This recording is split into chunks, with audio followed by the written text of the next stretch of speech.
And how many pleasure spots do we have on the human body? Well, 1, 2, 3, 4, 5, 6, 7, 8, 9, 7, 10, 11, 7, 12, 13, 7, 7, 7, 7, 7, 7, 7, 7, 7.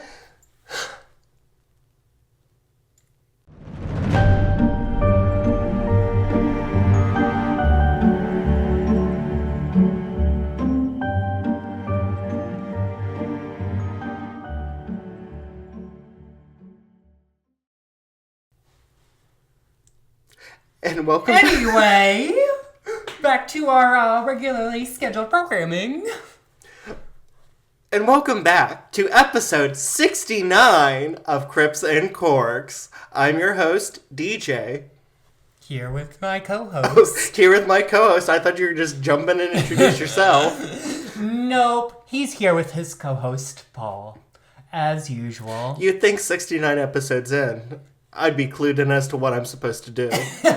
You've done it right every episode so far. I'm just basking in the afterglow of the 7th pleasure point of the body. Girl, I haven't been hitting my 7th pleasure point well. For those of you who don't know, that is a reference to Friends. Girl, it is. We love Friends. Stan, I think Friends is really definitely a classic. So shout out to all of our Friends Stans out there. And how are you doing? How are you feeling? How does 69 make you feel, DJ? 7. No, it feels good. We're almost 100. We're getting there. We're going to hit it over the summer. I've already got big things planned. Yes, slowly but surely we are getting there. And, speaking of 7, okay. Jesus. I haven't been hit in my 7th pleasure point since, 69. 1969. It's been a while. Summer of 69. I don't even think I remember what a man even looks like these days. Bought a 3-string from the 9 and dime. A what? You know the song Summer of 69? Oh, yeah. Bought my first real 6-string down at the 5 and dime. I really should know that song. My dad played that song so much growing up. It is dad. That is the epitome of dad rock. Yes, divorced dad rock. Divorced dad rock, you're right. That's like Nickelback and like all of those. That's divorced dad rock. You know, when I hear Nickelback, all I can think of is that old Vine. Look at this graph! Exactly. Look at this graph. Love it. Love it. How was your week, DJ? What's going on? What are the dolls and the divas doing? I'm fine. I'm still slowly getting over that cold. Oh, geez. Girl, y'all need to take some vitamins. Listen, I have been taking Dayquil, I've been taking NyQuil, I've been taking Mucinex, I've been drinking copious amounts of hot tea. And at this point, it's not even bothering. It's just that lingering congestion and, tightness in the chest, from, the drainage. See, you said all those things, but not once did I hear vitamin C in any of those. You need to get that C, that vitamin C, shoved right up in you, up the corner to the left, if you know what I'm saying. That'll get you right fixed up, okay? My good girl, my good girl, Judith, okay? She'll take you down to the dime store, okay? She'll get you hooked up with that vitamin C. His name is actually Clark, okay? And he'll get you right up there and to the left. He'll get you where you need to go, and he'll clear you right out, I promise, okay? Why did you pick the name Judith? Because that's my good Judy Judith. And what about... Also the name of my good Judy and dead grandmother. Oh, really? Rest in peace, Judith.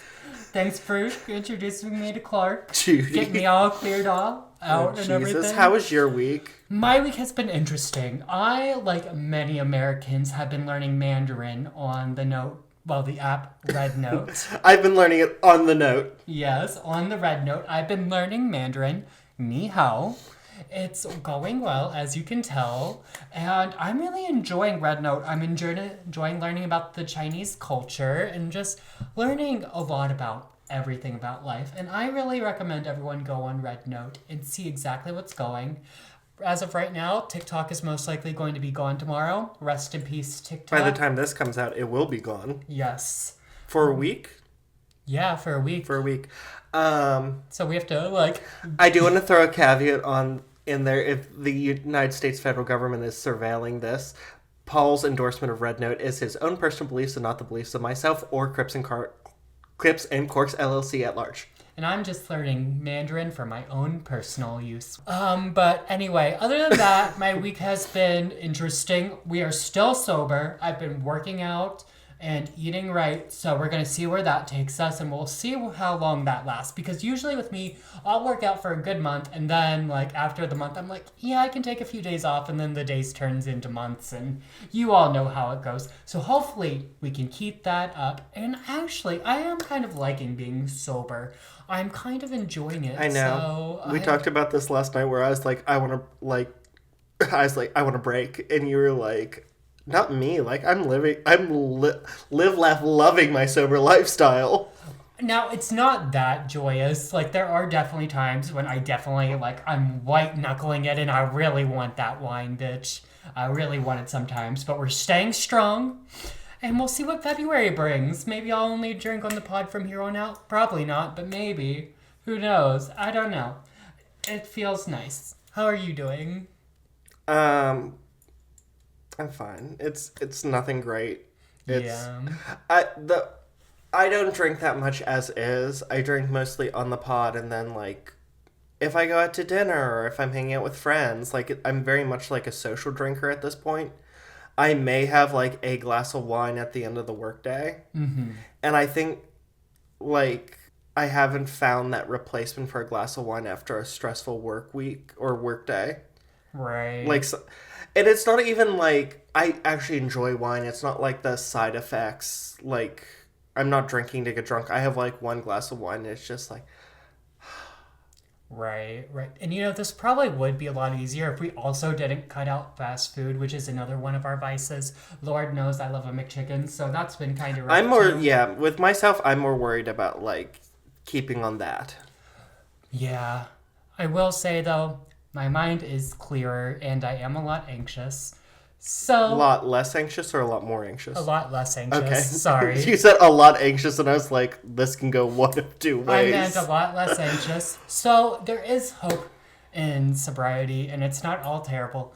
And remember, we're doing it this month, so go donate to Shatterproof, raising awareness for addiction and everything. Link down below. And helping people towards recovery. Exactly. Do you have anything for Pop Culture Corner? Well, damn.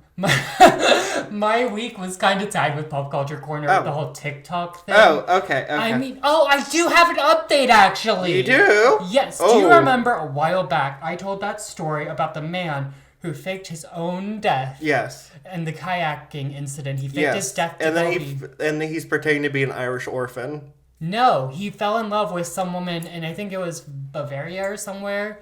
And so... they actually found him, and he came back. Wait. Oh, yes. Okay, wait. Did you ever talk about the guy who faked his death? Like, he was like... he, like, committed some crimes. And now he's, like, living in Ireland. He's pretending to be, like, this orphan who's on an oxygen tank, and... like, I do not know that Oh, my story. God. I'm gonna have to look into it for next week. That's a crazy story.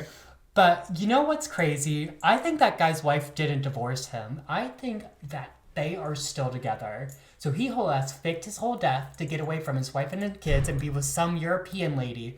And then he's like, sorry guys, he goes back. Oh, like he full stop came back, not like... Yeah, the government or someone found him and they were like, hey, you need to come back. He could have stayed there, but he was like, okay, I guess I'll come back. Yeah, I mean, I thought you were going to say, like, oh, he came back, but, like, him and his wife are, like, married legally, but, like, they're not living together. As far as I'm aware, they are still together. They got back together and everything. I guess things didn't work out with the European girl. Maybe she wasn't the full bop he thought he was. But I think that's a crazy story. I thought that was so funny that he came back and he was just like, hey guys, sorry, I'm not dead. Hey yo, right? How you doing? Exactly. Other than that, you know, not much else. The main thing going on in pop culture is the whole TikTok ban thing. So move into Red Note, and we'll go from there.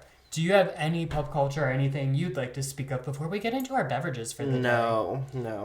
All right, well, DJ, what are we drinking? We're drinking a midnight tart cherry mocktail. It's cherry juice, some kind of fizzy water, and normally you put magnesium in it, but we're not doing that because it's the middle of the day. But this is perfect if, like me, your demons start screaming at 2 o'clock in the morning. It really quiets them so you can slip off to sleep. Period. I know my demons don't stop screaming until 3 a.m., so I'm right there with you, girl. Hopefully this puts those demons to bed. And I promise, if it doesn't, things aren't looking good. So, cheers. Cheers!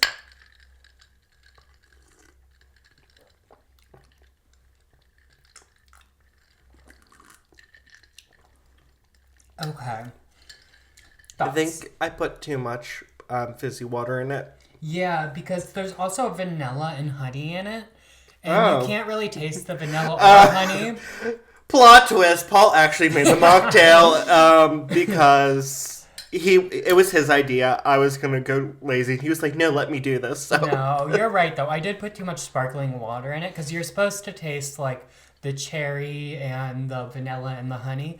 Now, the recipe did say you can also add maple syrup. And I know how much you love pancakes and waffles, so I decided to do honey instead. Okay.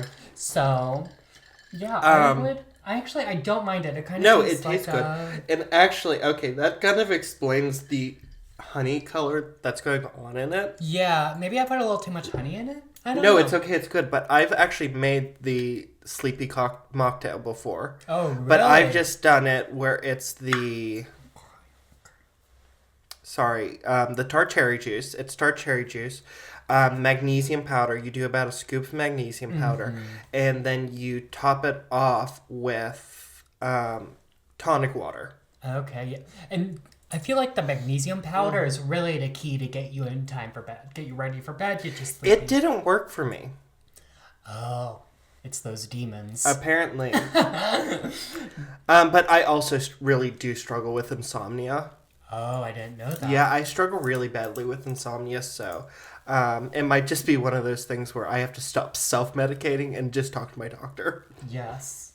I feel like if I remade this and made it a little stronger, put more cherry or something in it, it would be a lot better. I'm going to give it 3.5 grapes, though, because I do enjoy it.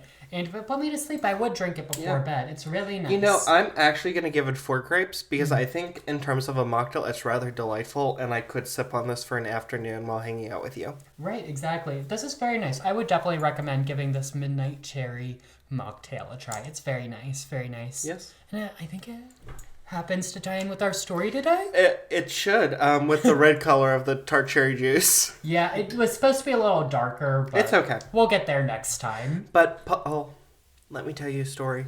Period. Let's get into it. You walk into the dark gloom of the woods and feel a presence following you. You're being followed.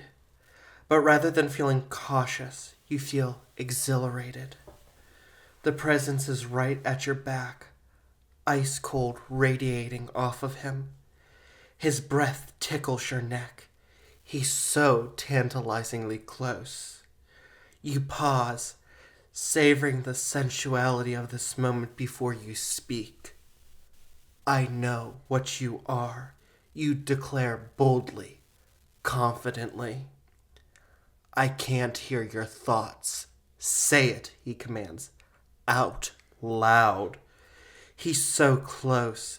Each word vibrates against your ear as if he were teasing it. If he were any closer, you would be touching. The moment is here. The build-up is coming to a climax. You turn and look into his eyes and ejaculate, vampire. Today, we will be discussing why vampires are sexy. Okay, did you mean to say ejaculate? Yes, I did. Okay. Because not only does it mean, for those of you watching, I did a dirty hand gesture. Okay. But it can also mean to blurt out. Oh, I did not know that. Yes. Okay, well, now we're learning language on the pod too Yeah, today. so I chose that word very purposely because it really tied in. And yes, I did rewrite that famous scene from Twilight as if it were a shitty romance novel. I'm here for it. I'm here for it. And it is so interesting. I'm so curious because if you think about it, vampires back in the day, they were gross, ugly, nasty. So when did the sexuality come in? When did they become hot?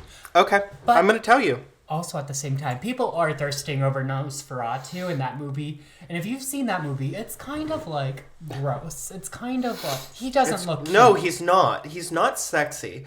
But we're going to get into this. And this is... Okay. I'm hoping that this is discussion based. Okay. So please interrupt with your thoughts at any point. Okay, let's get into it. Also, come in with all the jokes. Otherwise, this is going to be very boring and academic. Girl, you Because know... this isn't a story. This is actually kind of literary analysis. Well, you know, one thing about me is I'm going to come in, and usually first. Perfect. So let's start with what is a vampire? The dictionary definition is a creature which survives by feeding off the vital essence, life force, or, as most commonly depicted, blood of the living to survive. Okay, so is the blood the only thing that has life force? No. Because... So, like I said, vital essence, life force. Most commonly, that is depicted as blood. Mm-hmm. This probably goes back to the very earliest depictions of vampires in ancient Babylonia, which were demons who drank blood.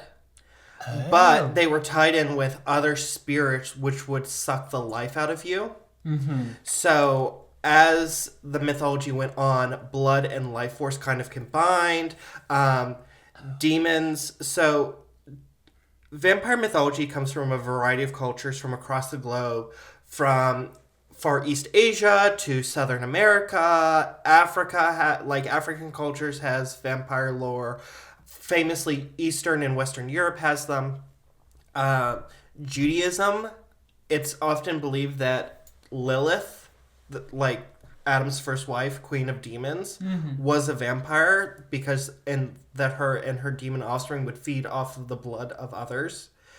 But it slowly evolved sort of as different cultures meshed from being a demon that, from demons that drink blood and these creatures that steal your life force to combining to be this demonic creature which feeds off of blood. Okay. That's a lot. That's a lot right there. I really didn't realize people considered Lilith a vampire. Neither did I. That's really interesting to me. Now, she is technically considered more of a demon. Yeah, exactly. But her and her children, in some mythologies, some mythological tellings, did feed off of blood, so you can argue that she would be a vampire. Okay.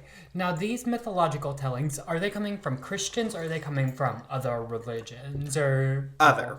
Okay. So you have to remember that in terms of history, Christianity came rather late. Well, yeah. Because you had all the polytheistic, the Egyptians, the Romans, the Greeks, the Persians, the ancient Babylonians. The pantheons, if you will. Yes. Okay. Interesting. I like the... Well, I don't like that Lilith's considered a vampire. I don't really like that she's considered a demon, really. But that's a story for another time. Yeah, we can do a deep dive on Lilith another time. But eventually, the vampire did evolve into...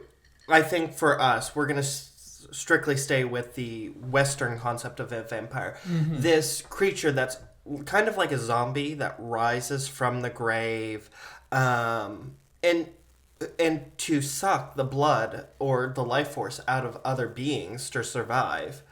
And they're not cute. They're actively decomposing. They are changing in the grave because of this evil spirit that inhabits them. And that's one interesting thing about vampires is they are at the end of the day still a human body.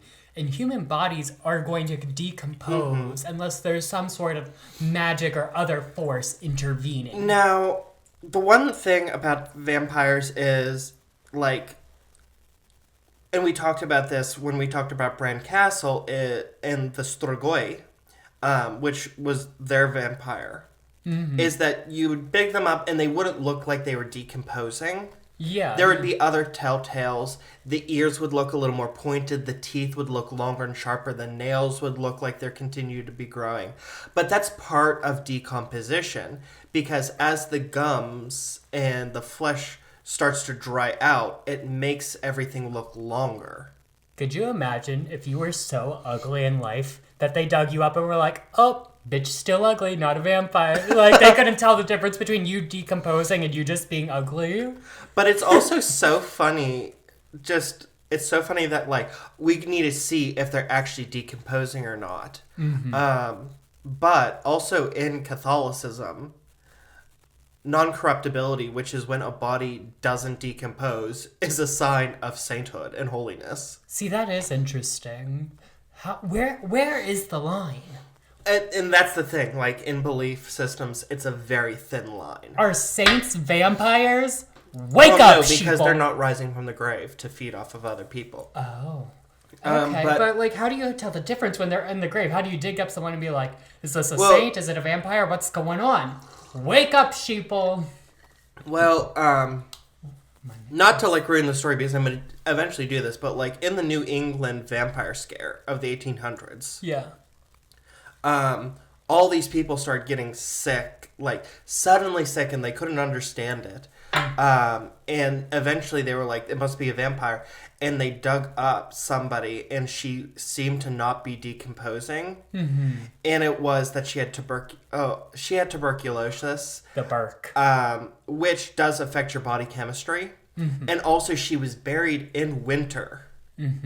Which, what does the cold do to the body? It preserves it. Right, okay. So, ground's probably frozen ground, keeping her from decomposing. Exactly. So, that led to the idea of the vampire.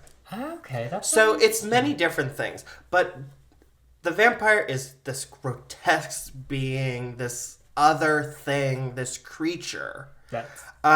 It wasn't, a person wasn't a vampire, they were possessed by the vampire. Okay. So the vampire is basically another spirit that inhabits the human body after the Remember human in Bran soul Castle, we talked about the Strigoi, which was the local vampire legend. It wasn't an actual creature. It was a spirit which possessed a body. Okay. Now that you say that, I still don't remember it, but yes. That's why I brought it up.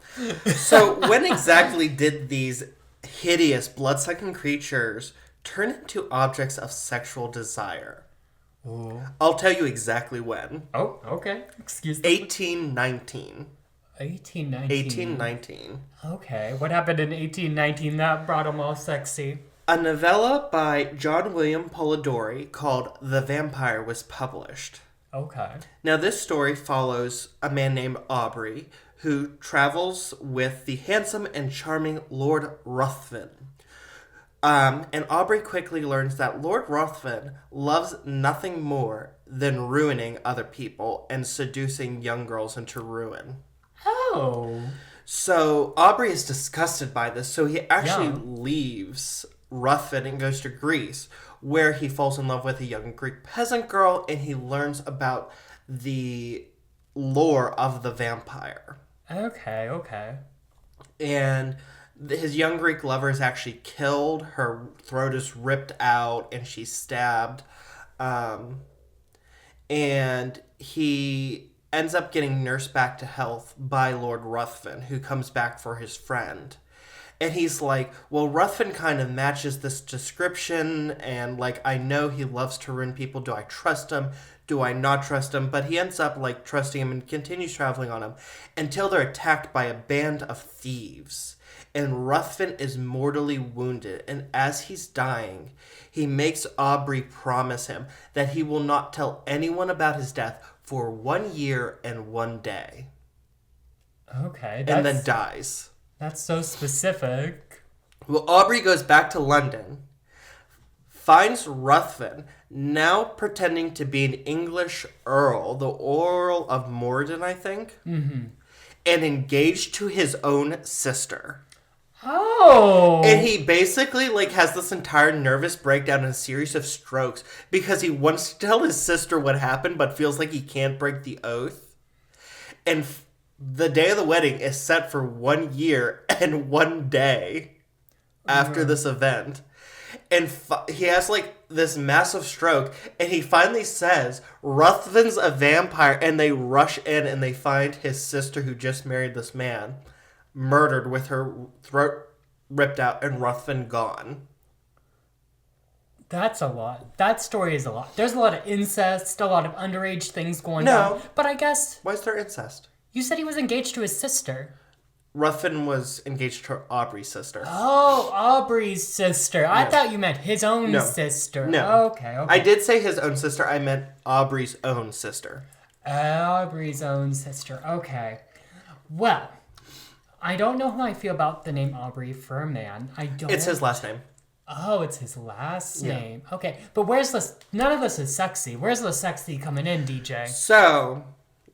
Polidori was friends and doctor to Lord Byron. Have you ever heard of Lord Byron? No.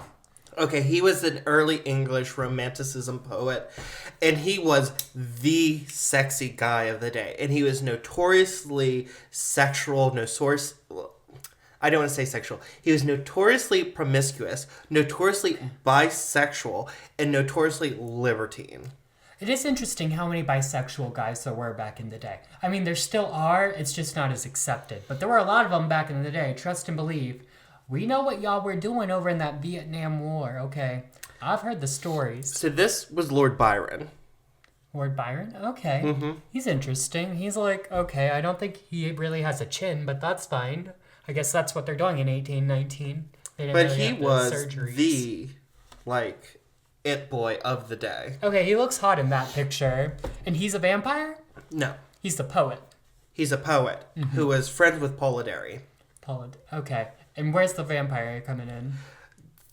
The story was about the vampire. Oh, the story. The story was about a vampire. So, and then the sex. They were like beating off picturing him. So Polidori lived with Byron. Yes. They were friends. He wrote this story in the year without a summer in Switzerland. Mm-hmm. It was this very famous house party that Lord Byron hosted. And Polidori wrote The Vampire, and Mary Shelley wrote Frankenstein, both on this trip. Oh, really? Yes. So this was the start of like the Gothic movement. Okay, period. But this is the first time in literature that we see a vampire who's not this ugly creature. It's this handsome, charming man who doesn't only have bloodlust.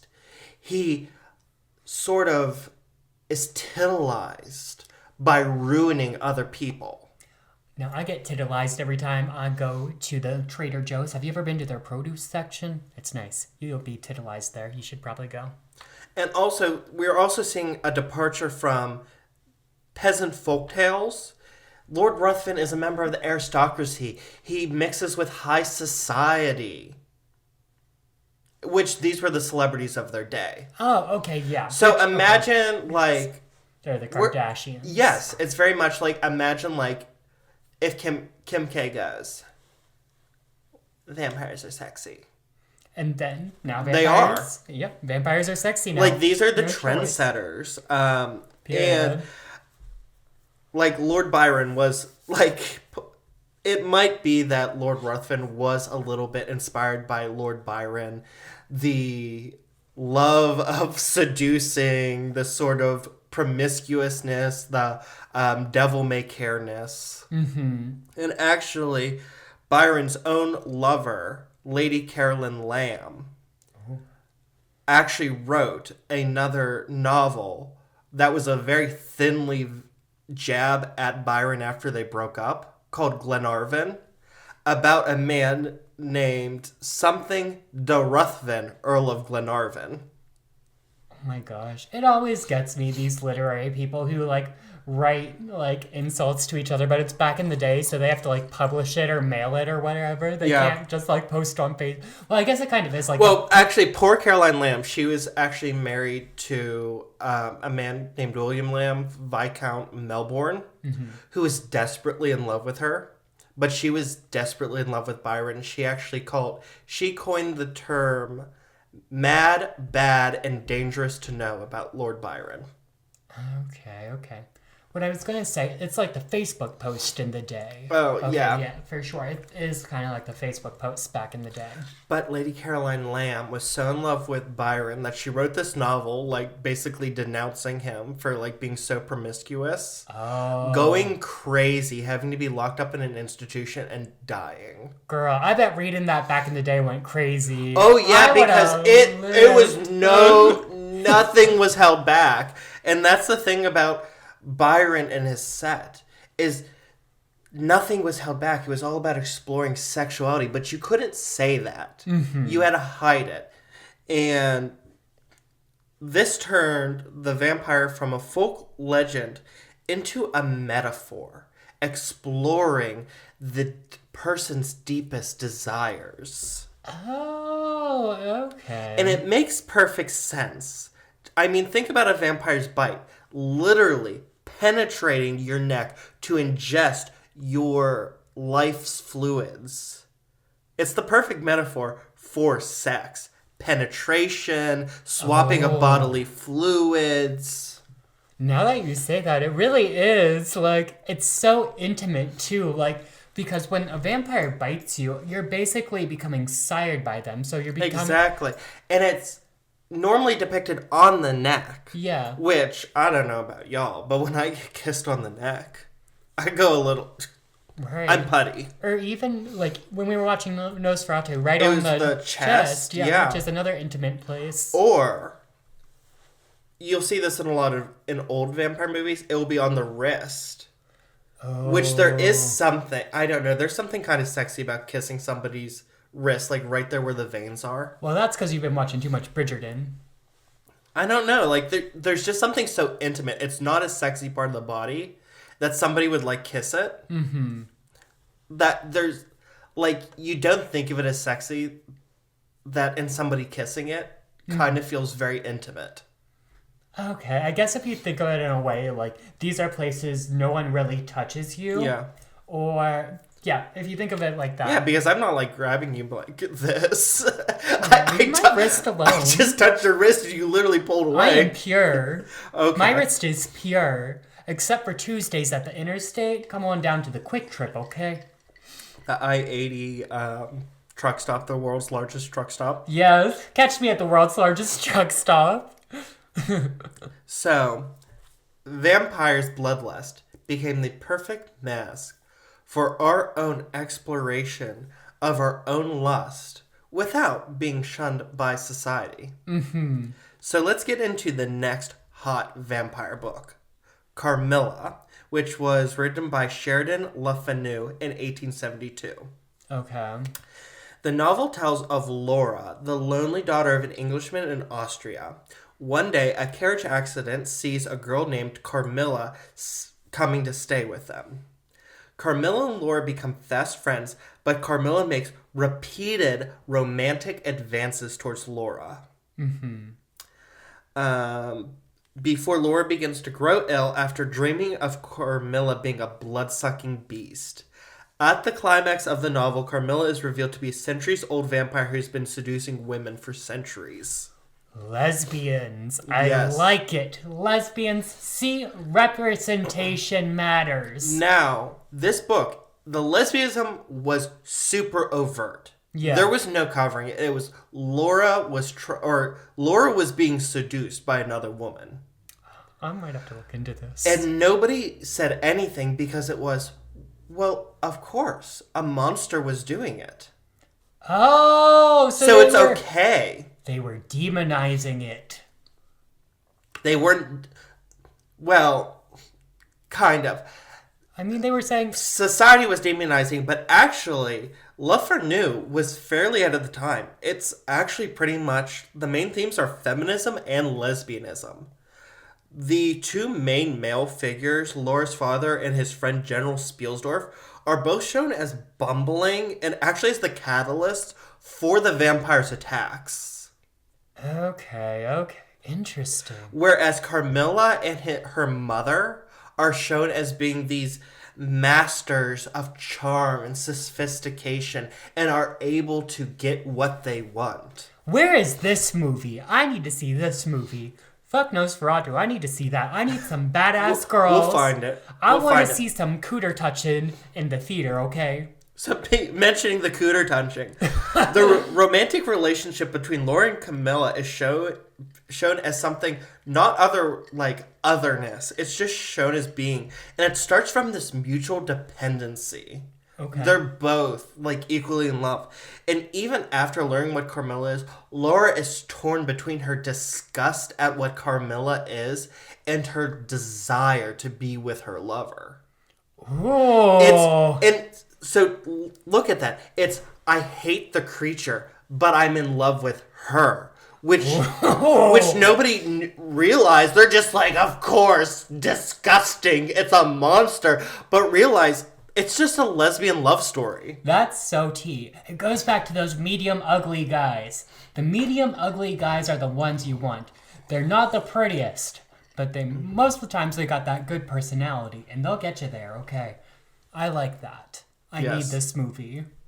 Well, it continues on in perhaps the most famous work of vampire fiction, Dracula. Ooh. So the novel begins with English lawyer Jonathan Harker having left his fiancée Mina at home to conduct business with the Transylvanian Count Dracula. During his stay, he comes under the hypnotic sway of the Count and often dreams of the Count visiting him in bed. And there are many times where the Count is like, oh, let me help you shave, or Harker cuts his finger and the Count sucks his finger, the blood off his finger. Yeah, the weird sexual moment. Yeah. And he's just like, oh. At one point, Harker is accosted by three female vampires who try to seduce him before feeding off of him, when Dracula enters and flies into a rage, declaring, "He's mine!" Yeah, let's fight for your gay love. Super gay. So all these sequences have this subtle homoeroticism, and there's theories that Bram Stoker might actually have been gay, so this might be an exploration of his own desires or experiences. Okay. And Dracula then locks Harker in his castle and leaves, which is basically a toxic lover. You tried to escape, I'm gonna if I can't have you, no one can. Girl, honestly, at this point, I'd take it. Someone lock me up, just lock me down. So that's the homoeroticism. Let's get into a little polyamory. Oh, girl, okay. I didn't realize we were getting into Meanwhile, all this. so all this is happening. Harker's fiancée Mina is staying with her bestie, Lucy, back in England. And Lucy's the center of a polycule of three men. A lord, a doctor, and a cowboy. And no, that's not a joke. Although they literally do walk into a bar at one point. Girl, she's living the dream. She is dating all three of these men. And so it's written in the epistolary style, which everything's letters. So there's this chapter where it's all these love letters oh, Quincy, I love you so much, but I just don't know. John, I love you so much, but I just don't know. Arthur, I love you so much, but I just don't know. But eventually, because this is the Victorian era, she only chooses one, and she chooses to marry the Lord. But the three men enter into a pact to love her always. Because, plot twist, they're best friends. Okay. So I feel this is a very Victorian way of saying, it's this kind of, four-way relationship. So they're basically passing her around like the last Panera Bread Bowl. Especially when... before she's able to marry, Mina finds Lucy sleepwalking around the local graveyard in her lingerie during a storm because she's just been fed on by Dracula.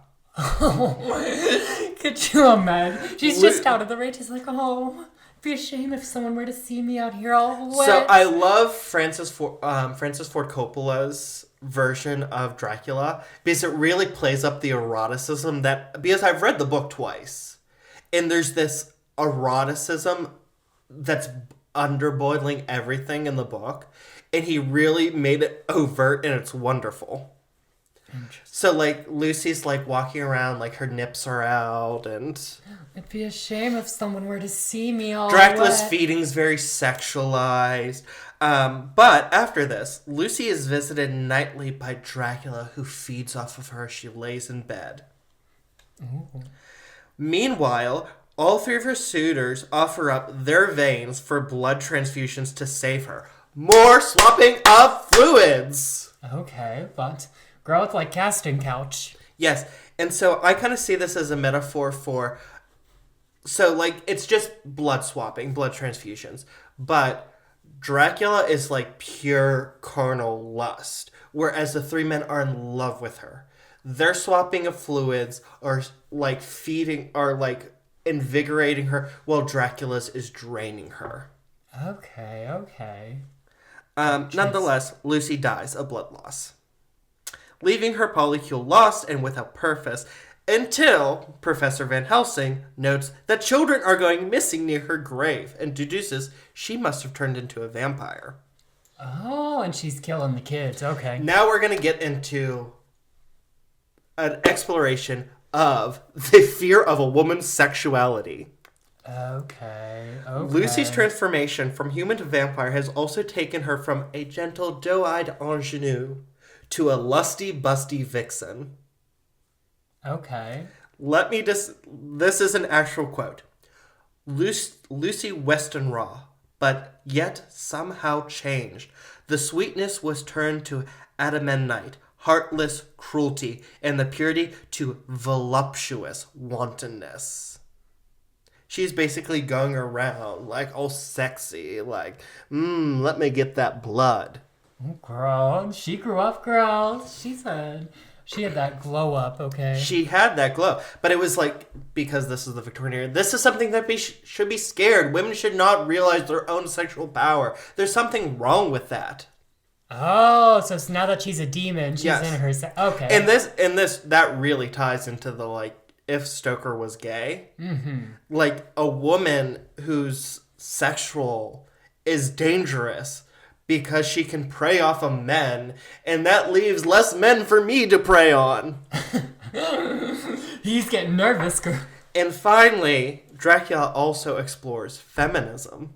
Mm-hmm. Because throughout this whole novel, there are so many male characters. But there's only one hero, and the hero is Mina, a female. Period. She is surrounded by well-meaning, strong, able men who are ultimately incompetent, who regularly bundle things as they track down Dracula. I mean, they're constantly making mistakes. Like, even Van Helsing, he's constantly going, "Mein Gott, I did not think of this!"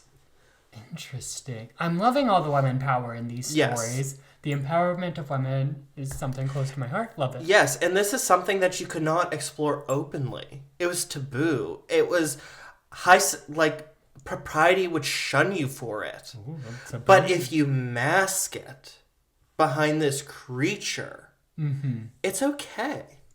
Okay. Because we have a creature to hate. We have that creature in all of us. And honey, mine looks a little bit like Lindsay Lohan. Now, I just talked a lot about Victorian vampires. Yes. And exploring femininity, sexuality, love, in a time when none of that was okay. Yes. So why are vampires still sexy? Because we can still use vampires to explore our deepest desires to this day.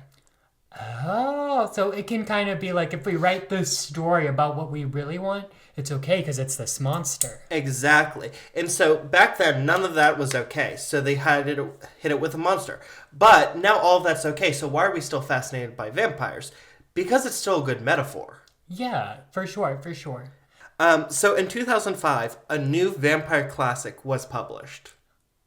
I wonder what the fuck that was. It was Stephanie Meyer's masterpiece, the Twilight series. A real literary piece of work. Piece of art, really. And you know, what's her name, Bella? No, who played Bella? Kristen Stewart? Kristen Stewart. She really did a fine job on that one.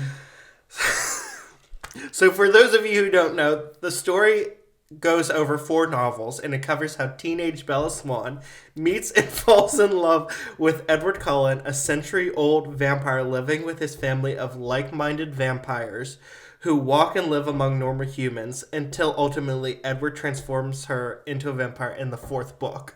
You look like you have something you want to say. I just want to mention that second book. That more than half the book is her just being sad that Edward's gone. So that second one is a hard read. It is a hard read.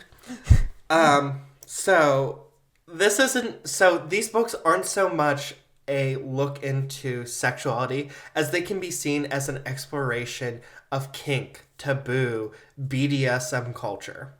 I could see that. So I've actually broken it down. So the first novel, Twilight, and its retelling from Edward's point of view called Midnight Sun, which came out in 2020, sort of explores... Was that book real? Yeah. I read that online, and I heard somewhere that it was fake. No. So Stephanie Meyer... Stephanie Meyer started writing it, and then somebody leaked it. Yeah. And so she leaked what she had, and she said, I'm not working on it anymore. But eventually, for the 2020, eventually she came back to it and she said, like, it was something that I always intended to do and I'm going to finish it. Okay. It'll be good to see that. It'll be good to see his point of view. It was a very interesting book. It's much thicker than Twilight. And I know you like them thick. Okay, but this first book and the retelling, Midnight Sun, explore vampirism as almost a kind of BDSM, with Bella lured into the dangerous vampire, despite the very real possibility she could be killed. You know, now that you're saying this, there is kind of a similarity between this and 50 Shades of Grey. We're gonna get into that. Oh, okay. Excuse me. You already got it. Okay. Wow. So that's Bella. So she's very attracted to this danger. Meanwhile, Edward's bloodluster in Bella is almost uncontrollable except for his love for her. And we can conjecture, this is just conjecture, that the danger Edward poses is one of the main attractions Bella feels towards him. Okay. That danger. I could get hurt by being around this person. Mm-hmm. Meanwhile, Edward, especially in the retelling, he's almost addicted to the pain being around Bella causes him. He feels physical pain being around her from his bloodlust. Mm-hmm. And he's addicted to that.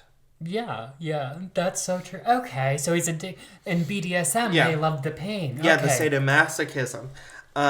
Now, the second novel that you mentioned. Can I say Taylor Swift lyric real quick? Taylor Swift always says, boys only want love if it's torture. And as we can see in Twilight, that's true. Because Bella tortures him. Oh my god, yes. Like, she's constantly, like, going after him, trying to figure it out. Yes. Period. I tied Taylor Swift into it. So we have this sense of danger, which you can have from erotic asphyxiation. Oh, yes. Or other whippings or other kinds of BDSM things. Mm-hmm. Now, the second one sort of has an undercurrent of dominance and submission.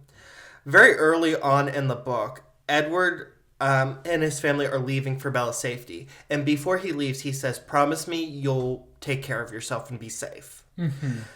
For the rest of the book, Bella goes out of her way to defy him because she's having these hallucinations where she can talk to him.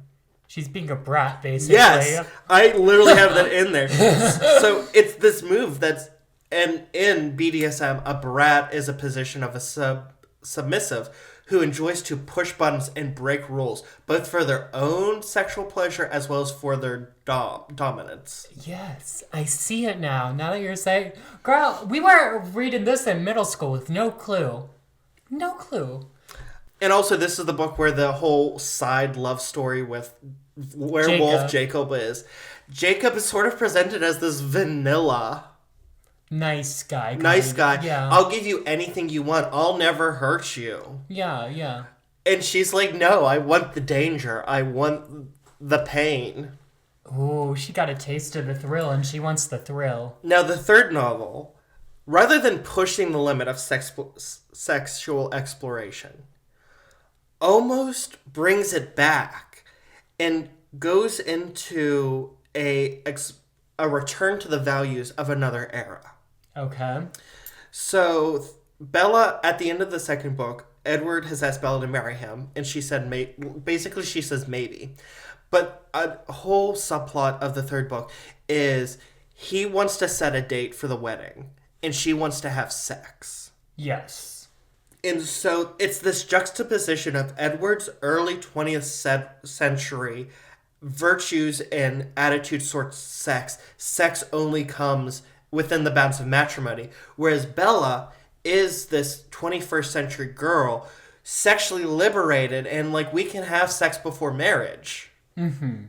But in another dom sub move, Bella gives in to Edward and agrees to marry him. Yes, yes. However, it should be noted that in the fourth book, a sort of melding of these two attitudes towards sex is kind of referenced, because as they're getting married, Bella's friends and neighbors kind of like wonder if they experienced premarital sex and got pregnant, and that's why they're getting married, which is a juxtaposition of an experience that Edward would have faced in his own youth and Bella could have. Yeah, I think Bella's too young to be married and make these life-altering decisions at, like, what is she, 17, 18? Like, this is crazy, bitch. She said, change me forever at 18. I also have to do, as we've mentioned, all these books are kind of influenced by the attitudes and values of the writer. And Stephanie Meyer is famously a member of the Church of Latter-day Saints, which is against premarital sex. I did not know that. Yes. And it could also explain the utter lack of any LGBT representation in her book. That makes sense. Besides that one, what's that bitch's name who was one of the Collins with the short pixie cut? Alice? Yeah. Alice is a they, them. And I stand by that. Alice is definitely a they, them. And anyone who disagrees is wrong. I'm sorry. She's a they, them. Well, they're a they, them. So, I really think Alice would disagree with you because she was the most feminine character in that book. You can be a feminine, be they, them. But that haircut, that pixie cut, it's given they, them. You know she had that pixie cut because she was put in a mental institution while she was alive, right? That wasn't a fashion choice. I did not know that. And I would like to apologize to the pixie cut community. Alice from Twilight is not a fair representation. And I'd also like to apologize to the they-them community. Alice from Twilight is not a fair representation of your haircuts and your styles. I have been a firm believer, stand-byer, and friend of the they-them community my entire life. Thank you. Okay. Let's get into the last Twilight book. Okay.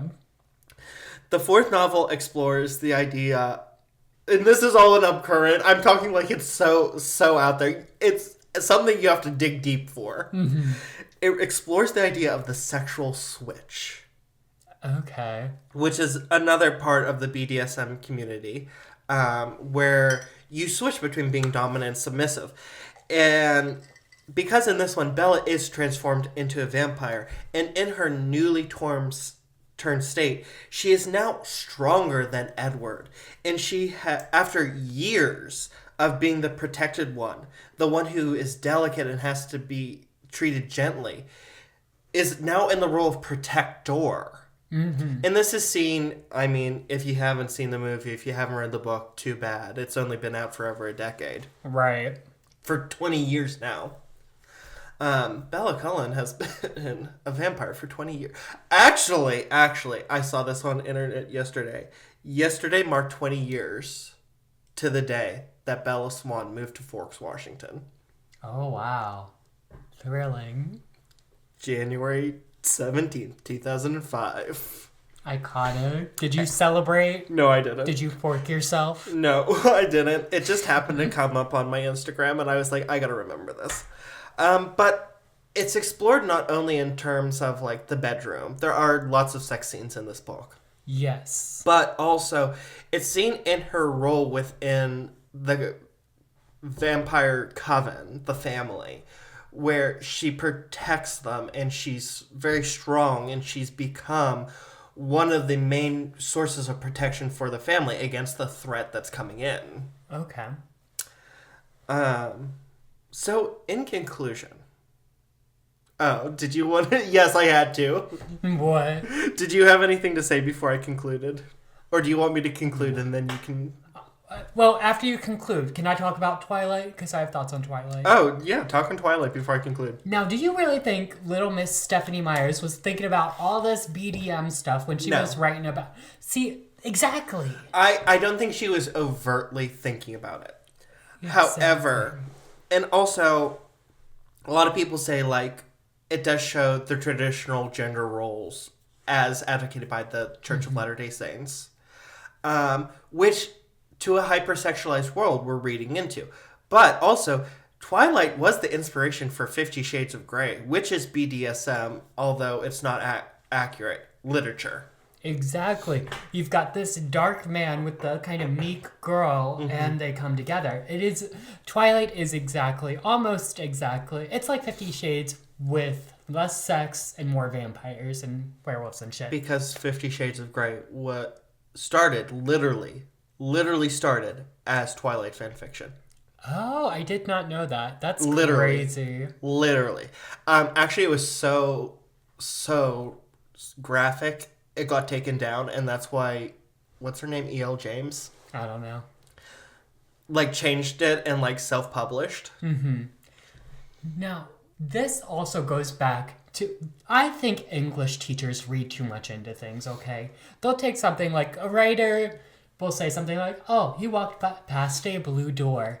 And they'll be like, this blue door obviously signifies his lost childhood or lost love. They really like to read into shit.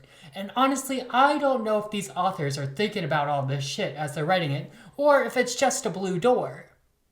Well, okay, you're looking at a micro level. Mm-hmm. We're looking at a macro. We're looking, like, overall.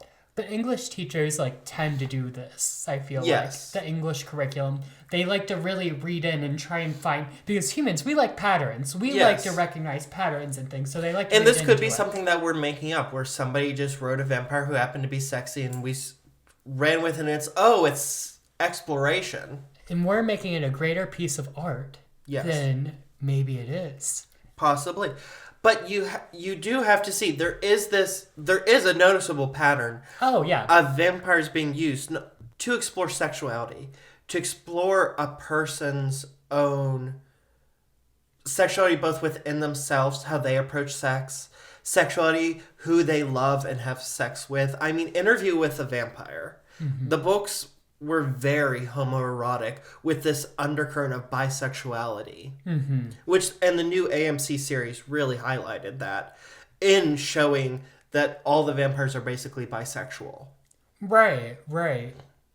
Also, backtracking a little bit, is it more impressive that they made this pattern, like Stephanie Myers made this pattern by accident, this metaphor we were talking about? Mm-hmm. Is that more impressive than her doing it on purpose? Probably. Maybe. Exactly. So even if I think it's more impressive for us because she probably this is coming, she's coming nearly 200 years after the first sexy vampire. Mm-hmm. She just wrote a sexy vampire book. Mm-hmm. Now we are doing what people have been doing for centuries and applying these things, making it a greater work of art. Yes. And that's the role of the vampire, it's a mirror. Ooh. It's a mythological mirror in which our own desires and secrets can play out without fear of traditional backlash from pillars of propriety and moral righteousness. as they parade around in the dark of night. And I think it should be noted that the loudest authorities on what is right is often religion, and perhaps that's why the vampire often has a distaste for religious paraphernalia. Period. And you know what? I've always said that. That's so period, DJ. Thank you. Yeah. It's almost like I went to school for this. That's so period. I love the way you ended that. Thank you. Wait, is that the end? That's the end. Okay. Because at some point, we need to cover real vampires. We are. For this episode, this was such a hard topic to come onto, but for 69, we had to do something sexual related, and initially I was going to do vampires, and then I was like, well, covering a history of vampires isn't sexy, and then I was like, why are vampires sexy? And I was like, that's my topic. This is important. The people need to hear this, and they need to know. Yes. Okay. So I am so sorry if this wasn't your cup of tea. We're going to return to Ghost and Monster Stories next week. It was just... I was like, why are vampires sexy? But eventually we will cover real vampire stories because there are real vampire stories out there. But also, I've seen a few documentaries on YouTube of people who like actually drink blood and stuff, and those people really aren't the most attractive. The vampire lifestyle, yes. Yeah, it's almost a kink with them. I couldn't get into it after all this. I was like, I can't get into it. After doing a deep dive on Twilight, I cannot. Yeah, I really do want to get into it at some point because I have a lot to say about the real vampire people who are out here like drinking blood and they're donors and all that. Because there are people. We'll get into it. My ring's flying everywhere. Maybe in the future you can do the vampire lifestyle. Okay, period. My rings are... See, I move my hands a lot because I'm Italian. I got that Italian in me. We like to talk with our hands. So when y'all see my hands are going, it means I'm excited. Buca di Beppo. Exactly. Buca di Beppo. I can say that I am also Italian. Yeah, we're Italian. It's fine. Hit our line. Also, because we knew we were doing why vampires are sexy, that's why we both dressed sexy. Yes. I mean... And I tried to do vampire makeup. Yes. I mean, you look more like a vampire than I do, I feel like. I feel like I'm like going to like a formal kink event. Do you know what you're giving? You're giving like What We Do in the Shadows vampire. Oh, I love that show. That show's really funny. Yes. What We Do in the Shadows was iconic. It's hilarious. No, interesting. Okay. I'm glad I know like how the vampire like evolved and how like involved literature was to like what we know as and the vampire. Okay, to come back to Nosferatu, because you said he wasn't sexy. But that wasn't the point of the story. The point of the story was that, like, sexual assault and how to get away from that. Oh, okay. I didn't know that. Yeah, because, like, think about, like, when she calls to him, like, the hand on the throat. Okay. And then for the rest of the book, she's, like, trying to overcome this sexual attack. Oh, okay. I got you. Well, that makes sense now. Okay. Well... I'm glad I know now. I'm glad I know a lot more about literature and the vampire and vampire lore. This was a really good episode. I enjoyed learning more about vampires. Anytime. It was cool. We're going to return to Ghost Stories next week. Yeah, but sometimes we gotta do this shit. Because you guys, you whores need to know your history about what we're talking about. When you're talking about vampires, you have to know what you're talking about. Well, I mean, it is part of the paranormal. Like, vampires are paranormal, and it's... How did they go from being these ugly zombie-esque creatures to being sexy? Exactly. And, yeah, exactly. And you know what? I know I said that the real vampires, a lot of them are ugly, but there are some attractive ones you hear about. But you never see their faces on video. So are they real? Who knows? Spooky. Well, Paul, smash or pass, Edward Cullen. Girl, as much as it pains me to say it, I'm gonna have to smash. Why does it pain you? Because he's at the end of the day... He's pretty. He's pretty at the end of the day. And, you know, Robert Pattinson, whatever. He's got something going on there. There's something going on with Robert Pattinson, and I'm kind of here for it, okay? How about... Well, we know you're smashing. Yeah. But also... Did you hear I keep hearing that they're gonna adapt it into a miniseries. Oh, God. Probably straight to HBO or some shit. Oh, well, anything else? No, I really enjoyed hearing about the vampires. This was fun. I really enjoyed the mocktail. Overall, and come back next week and DJ's gonna serve us up something spooky next week. More ghosts. Period. Actual ghost story.